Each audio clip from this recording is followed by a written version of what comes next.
Assalamualaikum warahmatullahi wabarakatuh. Жиырма төрт канал қатысушылары. Бүгін күнгі 29 март 2024 жылы біз Ноқат районына қарасты Қайрағаш ауылының Бурбаш Жұма мешітіне келдік. Бұл жерде Саливский указ иптарлық беріп жатады екен.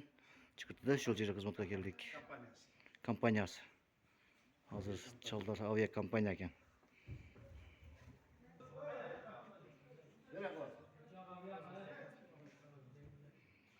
Allah razı olsun demekçi biz. Skak'ın компаниясы екен. Авиа билет компаниясы тең разышылық білдіріп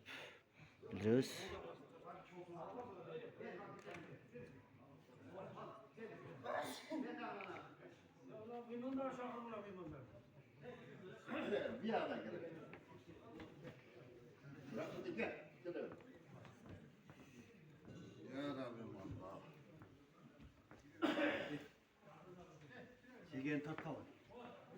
Визия қоқ балы. Сеген тартқалы. Келе.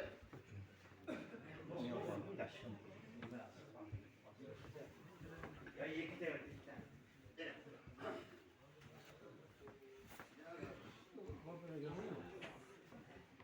Gelin.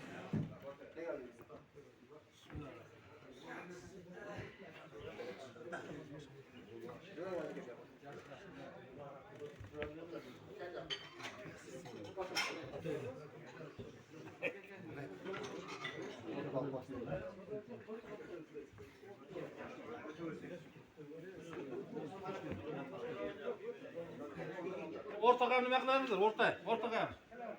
Ortalık kam oturuyorum. Ne? Ortalık kılada, bana kaldı o patlı. 3 kay o patlı.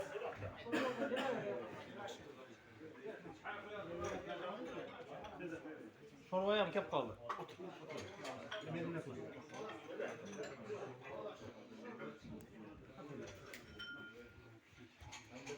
Şurada startlı da tuşa. Ramazar.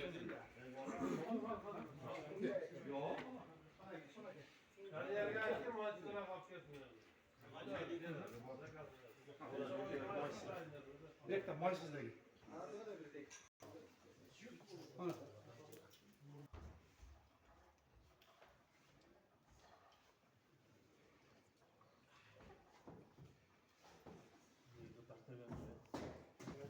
Mutlu Cumhuriyet buna Fransızlar.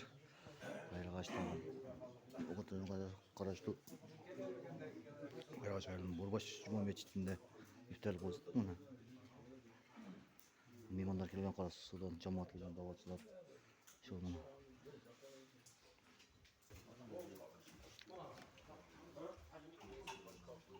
Ағаш тартылды мына.